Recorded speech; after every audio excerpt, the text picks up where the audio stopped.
રાજકોટ શહેર આગામી દિવસોમાં પાણી સંચયના ઐતિહાસિક સંકલ્પનું સાક્ષી બનવા જઈ રહ્યું છે। જળ સંચયના મહત્વ પર ધ્યાન કેન્દ્રિત કરવા માટે 15, 16 અને 17 ડિસેમ્બરના રોજ રેસકોર્સ ગ્રાઉન્ડ ખાતે જલકથા અપને અપને શ્યામ કીનું આયોજન કરવામાં આવ્યું છે। આ કથા પૂર્વે સમગ્ર શહેરમાં જાગૃતિ લાવવા માટે ભવ્ય કળશ યાત્રાનું આયોજન કરવામાં આવ્યું છે, જે શહેરના વિવિધ વિસ્તારોમાં ફરી રહી છે। આ કળશ યાત્રા જ્યારે નિધિ સ્કૂલ ખાતે પહોંચી હતી ત્યારે સ્કૂલના ટ્રસ્ટીઓ, શિક્ષકો અને મોટી સંખ્યામાં વિદ્યાર્થીઓ દ્વારા ઉષ્માભર્યું સ્વાગત કરવામાં આવ્યું હતું। વિદ્યાર્થીઓએ પણ આ જળ સંચયના મહત્વપૂર્ણ કાર્યક્રમમાં ઉત્સાહપૂર્વક ભાગ લીધો હતો।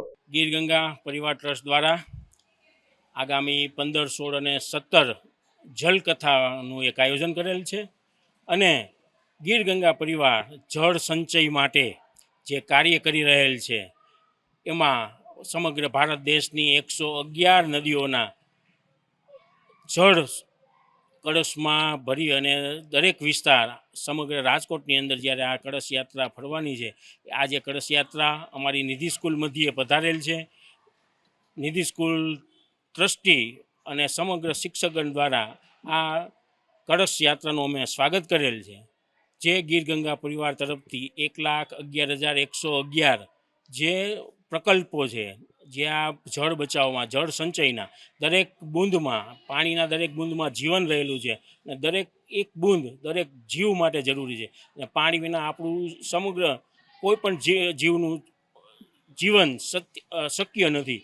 તો આ જે જળ સંચય અભિયાન જે ગીર ગંગા પરિવાર ચલાવ્યું છે એમાં અમારો સંપૂર્ણ તેમને ટેકો છે અને દરેક વિદ્યાર્થીઓને આ સ્કૂલની અંદર પણ અમે જળ બચાવવા માટેના સંકલ્પ લેવડાવ્યો છે અને આગામી સમયની અંદર જ્યાં પણ ગીર ગંગા પરિવાર ટ્રસ્ટને અમારે સ્કૂલની જરૂર પડે ત્યાં હર હંમેશ અમે તેઓના સંચય અભિયાનમાં સાથે રહીશું। જય Bharat. Raghuvanshi friends ladies club Jagruti Khimani અને ગીર ગંગા પરિવાર ટ્રસ્ટ આયોજિત આ જળ કળશ યાત્રા ઠેર ઠેર અત્યારે વોર્ડ નંબર 1માં નિધિ સ્કૂલમાં પહોંચી ચૂકી છે અને ખૂબ સરસ જળ કળશ યાત્રાને એટલે આ 111 નદીના જળનો કળશ છે એમને ખૂબ સરસ પ્રોત્સાહન બધા આપી રહ્યા છે અને અત્યારે નિધિ સ્કૂલમાં પધરાવ્યા છે। ત્યાં આરતી અને ખૂબ સરસ બધા સ્ટુડન્ટે પણ પાઠ લીધો અને ખૂબ આભાર સરનો પણ કે આ સ્કૂલમાં જળ કળશ પધરાવી અને ખૂબ સરસ સન્માનભેર આ 111 નદીના જળના કળશને ખૂબ સરસ સરે માન સન્માન આપ્યું છે, બદલ ખૂબ ખૂબ આભાર સરનો અને નિધિ સ્કૂલનો।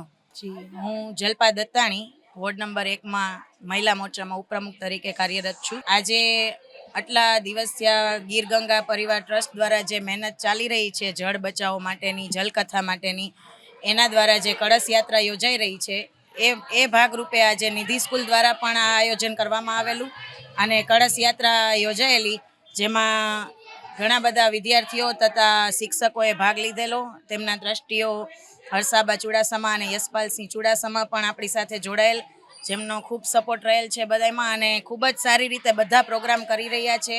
કોઈ પણ તહેવાર વાર એવો નથી કે જે નિધિ સ્કૂલમાં ન ઉજવાતો હોય। આજે બાળકોને જ્ઞાન સાથે ગમ્મત આપવાનું જે વાત ચાલી રહી હતી એ સચોટ રીતે નિધિ સ્કૂલ દ્વારા પૂર્ણ કરવામાં આવે છે અને આ જળકથામાં પણ નિધિ સ્કૂલનો ખૂબ જ સહયોગ મળી રહ્યો છે અને સ્કૂલ દ્વારા પણ આપણને કળશ યાત્રાની કળશ પધરામણી કરી અને ગીર ગંગા ટ્રસ્ટ સાથે સહયોગી છે એવો પુરવાર કરી રહ્યા છે।